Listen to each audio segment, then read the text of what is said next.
ہم اپنی صورتحال کو دیکھیں تو سر شرم سے جھک جاتا ہے۔ باقی باتوں کو چھوڑ کر گزشتہ سال کے اختتام اور سال نو کے آغاز کو لیجیے کہ عمومی طور پر جو کام کیا جاتا ہے، کیا قرآن و سنت میں اس کی گنجائش ہے؟ نیو ایئر نائٹ کے حوالے سے جو طوفان بدتمیزی بپا ہوتا ہے، کہ یہ اسلامی تہذیب ہے؟ ہرگز نہیں۔ موسیقی، شراب نوشی، ناچ گانا، آتش بازی، ہوائی فائرنگ، ان سب کاموں سے تو میرے عزیز شریعت مطہرہ نے سختی سے منع فرمایا ہے۔ ون ویلنگ موٹر سائیکلوں، گاڑیوں کے سلنسر نکال کر لوگوں کو تکلیف دینا، کیا یہ اسلامی مزاج ہے؟ بالکل نہیں۔ قرآن حکیم نے مسلمانوں کو بلا وجہ تکلیف دینے کے حوالے سے فرمایا ہے یہ بہت بڑا گناہ ہے۔ تو عزیز ساتھیوں، اگر یہ پوچھا جائے کہ یہ آپ سب کچھ کیوں کرتے ہیں، تو کہتے ہیں کہ دنیا ایسا کر رہی ہے، دنیا کے اندر ایسا ہو رہا ہے۔ تو اس حوالے سے بخاری اور مسلم میں حضرت سیدنا ابو سعید سعد خدری رضی اللہ تعالیٰ عنہ سے روایت ہے کہ رسول پاک صلی اللہ علیہ وسلم نے قیامت کے قریب پیدا ہونے والی صورتحال سے متعلق ناپسندیدگی کا اظہار کرتے ہوئے اور منع کرتے ہوئے فرمایا ہے، مسلمانوں تم ضرور بس ضرور اپنے سے پہلے والے لوگوں کے راستے پر چل پڑو گے، یعنی اسلامی احکام کی خلاف ورزی میں مکمل طور پر، حتیٰ کہ اگر وہ گو نما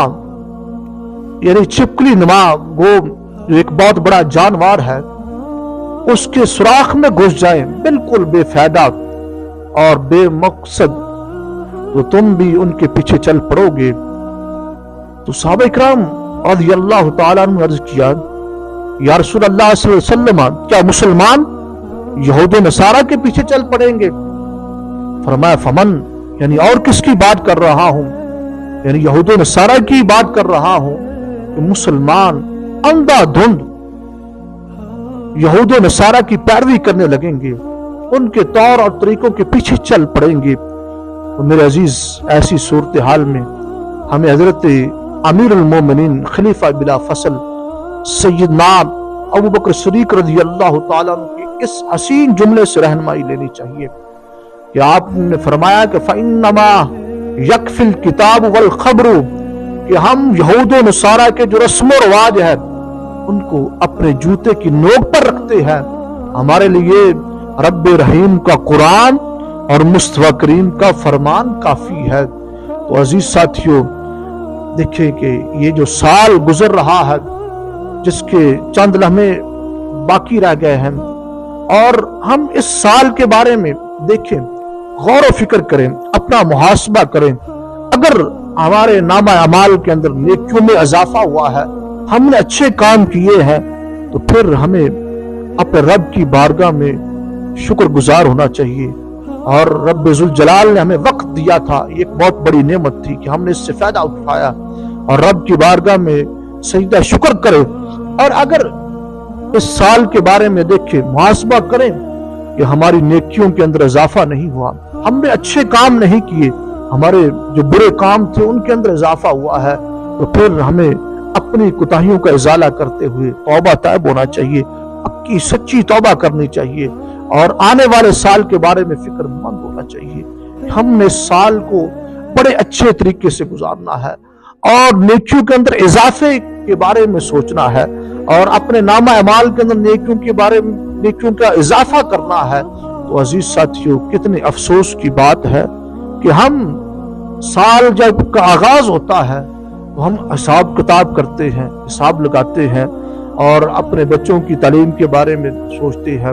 اور اپنے گھر کے اخراجات کے بارے میں حساب لگاتے ہیں، اور اپنے زندگی کے بارے میں حساب لگاتے ہیں کس طرح گزارنی ہے، اور کبھی اس کے بارے میں فکر مند نہیں ہوئے کہ ہم نے اس سال جو آنے والا ہے،